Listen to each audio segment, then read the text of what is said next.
반갑습니다. 중고등부 친구들, 우리 친구들 한 주간도 잘 지내셨나요?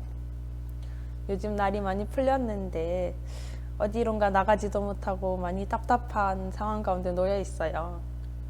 우리 그래도 조금만 더 힘내서 얼른 코로나가 종식되기를 기도하고 하루빨리 만나기를 함께 기도했으면 좋겠습니다. 사랑이 많으시고 은혜가 풍성하신 하나님 아버지, 한 주간 무탈하게 지내게 하시고 또 이 자리에 함께 예배드리게 하심을 감사드립니다. 하나님, 이 시간 예배 가운데 나아갑니다. 우리의 걱정거리들 주님께 맡기오니 주님, 그 문제들 다 해결될 수 있도록 주님 도와주시옵소서. 이 시간 나아갈 때 정말 찬양의 가사가 나의 고백이 되게 하여 주시고, 오늘 듣는 이 말씀이 정말 한 주간 살아가는데 큰 힘이 될 수 있도록 주님 도와주시옵소서.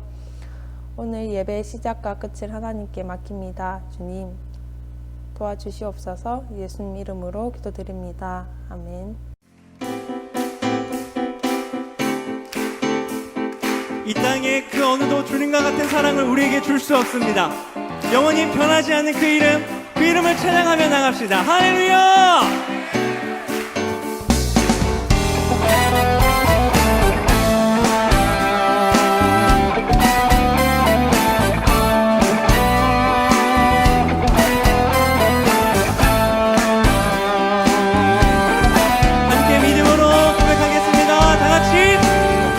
예수보다 더 큰 사랑 그 누구도 줄 수 없네. 우리에게 자유 주신 그 큰 사랑. 한 번 더. 예수보다 더 큰 사랑 그 누구도 줄 수 없네. 우리에게 자유 주신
왜 나를 깊은 어둠 속에 홀로 두시는지 어두운 밤은 왜 그리 길었는지 나를 고독하게 나를 낮아지게 세상 어디도 기댈 곳이 없게 하셨네.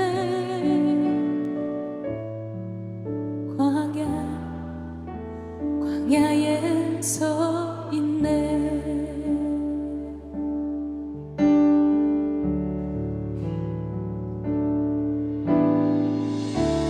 주님만 내 도움, 주님만 내 빛이 되시는, 주님만 내 친구 되신, 주님 손 놓고는 하루도 살 수 없는 곳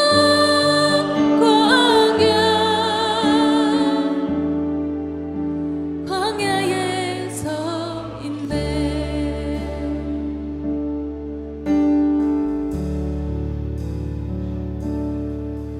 왜 나를 깊은 어둠 속에 홀로 두시는지 어두운 밤은 왜 그리 길었는지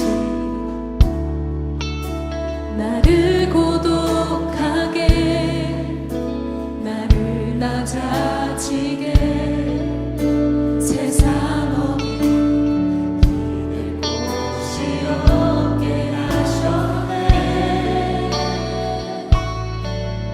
광야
높아지려 했던 내 꿈도 주님 앞에 내려놓고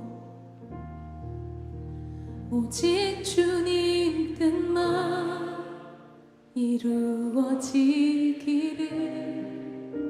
나를 통해 주님만 드러나시기를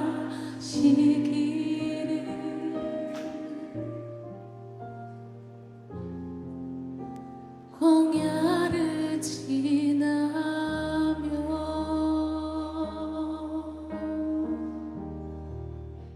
기도드리겠습니다. 사랑과 은혜가 풍성하신 하나님 아버지, 오늘 귀한 주일 주님께 예배드리게 하심을 감사드립니다. 비록 온라인 예배로 드리지만 우리 중고등부 친구들이 진정한 예배자로 예배드리게 하시고 은혜 받는 시간 되게 하옵소서.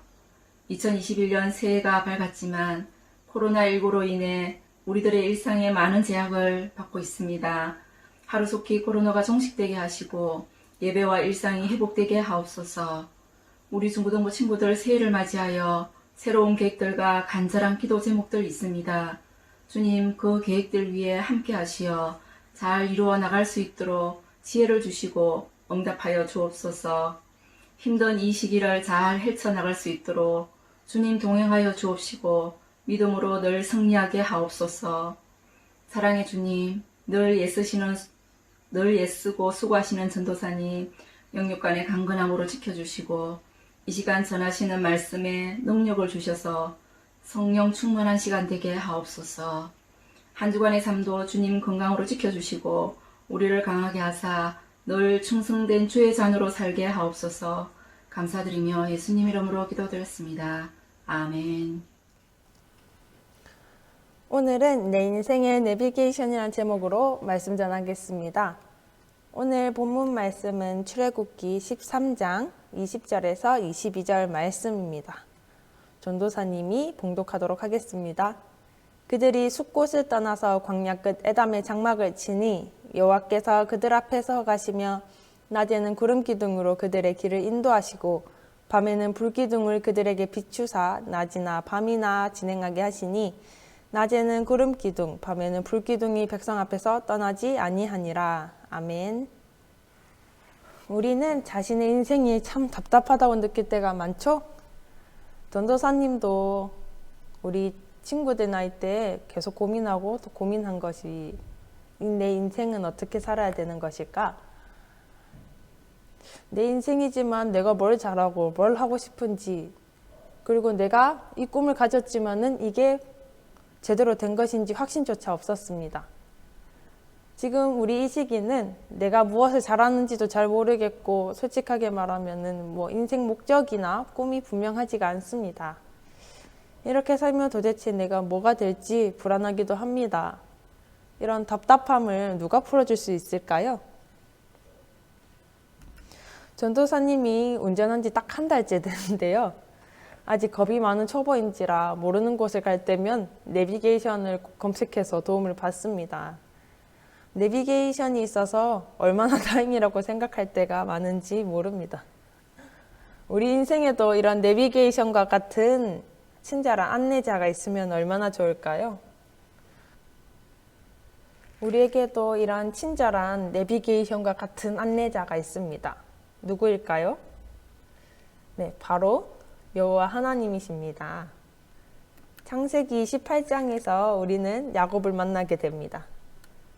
에서가 받아야 할 장자의 축복을 가로챈 야곱이 에서를 피해서 외삼촌 라반의 집으로 도망하고 있었습니다. 이때까지 아버지의 집에서 보호를 받고 살았던 야곱이 혈혈단신으로 먼 길을 가야만 했습니다. 얼마나 가야 할지도 모르고 제대로 가고 있는지도 확신도 없는 상황에서 야곱은 얼마나 두려웠을까요? 야곱이 혼자 노숙을 하고 있을 때 그의 꿈에서 하나님께서 나타나셨습니다. 그리고 그에게 약속해 주셨습니다. 내가 너와 함께 있어 내가 어디로 가든지 너를 지키며 너를 이끌어 이 땅으로 돌아오게 할지라. 내가 내게 허락한 것을 다 이루기까지 너를 떠나지 아니하리라. 아멘. 이 약속처럼 하나님은 야곱의 삶을 인도해 주셨고 그의 인생을 보호해 주셨습니다. 낯선 곳이나 다른 나라를 여행할 때 가장 필요한 것이 무엇일까요? 바로 가이드입니다.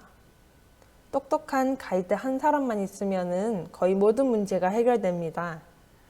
가이드는 여행할 코스를 안내해주기도 하며 여행하는 사람들의 안전을 관리해주고 또 여행에서 겪게 되는 불편들을 해결해주고 필요한 물건들을 구입할 수 있게끔 도와주기도 합니다. 우리는 오늘 말씀에서 최고의 가이드를 만나게 됩니다. 다름 아닌 여호와 하나님 그분이 이스라엘 백성들의 출애굽 여정을 인도하시는 친절한 가이드로 등장하셨습니다. 여호와 하나님과 애굽의 신들과의 대결에서 승리하신 결과 바로는 하나님 앞에 항복을 하고 말았습니다. 이스라엘 백성들이 애굽 땅으로 내려온 지 430년 만에 해방을 맞이한 것입니다. 이제 그들은 약속의 땅으로 갈 수 있게 되었습니다. 애굽에서 이스라엘 백성들이 가야 할 가나안 땅으로 가는 길은 두 가지 경로가 있었습니다. 내비게이션의 목적지를 설정하면 최단 경로와 최적 경로가 나옵니다. 최단 경로는 가장 빨리 갈 수 있는 길이고 최적 경로는 모든 교통상황과 도로상을 고려해서 가장 편안하게 갈 수 있는 길을 안내하는 겁니다. 애굽에서 가나안 땅으로 가는 최단 경로는 지중해 해안을 서쪽에 두고 북상하는 길입니다. 그런데 하나님은 이 길로 이스라엘 백성들을 인도하시지 않습니다. 대신 시나이 반도를 거쳐 돌아가는 광야 길로 인도하십니다. 이 길이 최적 경로는 아니지만 그래도 안전한 길이었기 때문입니다. 지중해 해안길의 중간에는 블레셋 족속이 사는 지역이 있습니다. 블레셋 사람들은 이스라엘 백성들이 과연 자기 영토들을 통과하는 걸 지켜봐 줬을까요? 아닙니다. 바로 용납하지 않을 것입니다. 오히려 그들은 이스라엘 백성들과 전쟁을 하자고 덤벼들 것입니다. 만일 이 길에서 전쟁을 치르게 된다면 이스라엘 백성들은 가나안 땅으로 가고 싶어 할까요? 전도사님이라도 다시 애굽으로 돌아가고 싶은 마음이 들 것입니다. 이스라엘 백성들도 이런 마음이 들 것이 뻔했고요. 따라서 하나님은 그것을 아시고 그 빠른 길을 포기했습니다. 대신 좀 멀리 돌아가야만 했지만 그 과정에서 여호와 하나님의 능력을 경험할 수 있고 하나님의 백성으로 훈련할 수 있는 기회를 갖게 될 광야 길로 인도하신 것입니다. 이스라엘 백성들은 숫곳에서 출발하여 광야의 끝 에담에 진을 쳤습니다. 광야의 끝이란 반대쪽에서 보면 광야가 시작되는 곳입니다. 거기서부터 하나님의 인도하심이 시작됩니다. 길을 안내하는 지도도 없고 방향을 잡아주는 나침반도 없습니다. 이렇게 사진으로 보면 광야의 지형은 사막이 끝없이 펼쳐져 있고 모양이 비슷해 보이는 산들이 겹겹이 있기도 하는데요. 도저히 이런 곳에서는 방향을 잡을 수가 없겠죠. 그런데 하나님은 이스라엘 백성들을 구름 기둥과 불 기둥으로 인도하셨습니다. 또한 광야의 날씨는 우리가 상상할 수 없을 정도로 변화가 심합니다. 낮에는 뜨거운 태양이 이글거리고 해가 지고 밤이 되면은 기온이 뚝 떨어져서 춥고 함기가 듭니다. 정말 견디기 힘든 상황입니다. 그런데 이 길에서 하나님이 이스라엘 백성들을 지키시고 보호해 주셨습니다. 낮에는 구름으로 뜨거운 햇볕을 가려주셨으며 밤에는 불로 추위를 막아주면서 그들의 길을 밝혀주셨습니다. 하나님께서 보내주신 구름 기둥과 불 기둥은 광야 길에서 안내자가 되었고 보호자가 되었으며 이스라엘을 대적하는 사람들을 만났을 때는 하나님께서 진히 심판자가 되셨습니다. 하나님은 우리 인생에도 친절한 인도자요, 안내자가 되십니다. 성경에서 하나님을 선한 목자라고 고백한 것은 하나님이 우리 인생의 친절한 가이드가 되신다는 것을 말하고 있습니다. 여호와 하나님만이 우리 인생의 가장 친절한 인도자이십니다. 아직은 우리의 꿈과 비전이 흐릿하고 무엇을 하며 어떻게 살아야 할지도 모릅니다. 아무것도 보이지 않아 낭망할 때가 많습니다. 하지만 하나님께서 야곱에게 약속하신 것처럼 우리가 어디로 가든지 함께 하시며 우리를 이끌어 주실 것입니다. 광야와 같은 우리 인생길에서 하나님은 최고의 인도자이십니다. 그러므로 우리는 그 하나님을 신뢰하며 따라가야 합니다. 네, 우리 중고등부 친구들도 광야 같은 삶 가운데서 우리와 늘 동행하시고 지켜주시는 하나님을 믿고 나아가길 소망합니다. 그렇게 믿고 나아갈 때 하나님께서 정말 좋은 길로 인도하실 것을 믿습니다. 우리 이번 한 주간 삶에서 답답한 상황을 만나게 된다면 어떻게 해야 하는지, 인도자가 되시는 하나님이 내 삶에 어떤 의미가 될 수 있는지 이번 한 주간 같이 묵상하며 나아갔으면 좋겠습니다. 기도하겠습니다. 하나님 아버지, 오늘도 이렇게 말씀 듣게 하시면 감사드립니다. 하나님, 이스라엘 백성들의 구름 기둥과 불 기둥으로 지켜주신 것처럼 우리의 광야 같은 삶 가운데서도 늘 함께 하시고 지켜주시길 원합니다. 주님, 아무것도 보이지 않고 정말 답답하고 힘든 상황 가운데 놓여 있습니다. 하나님, 우리의 마음을 위로하여 주시고 우리의 삶 가운데 늘 친절한 그리고 최고의 안내자가 되어 주시기를 원하고 또 원합니다. 주님, 하나님 믿고 나아갈 때 하나님께서 인도하시는 그 길이 보일 줄을 믿고 그 길이 하나님 최선의 길임을 믿습니다. 주님, 함께하여 주시옵소서. 예수님 이름으로 기도드립니다. 아멘.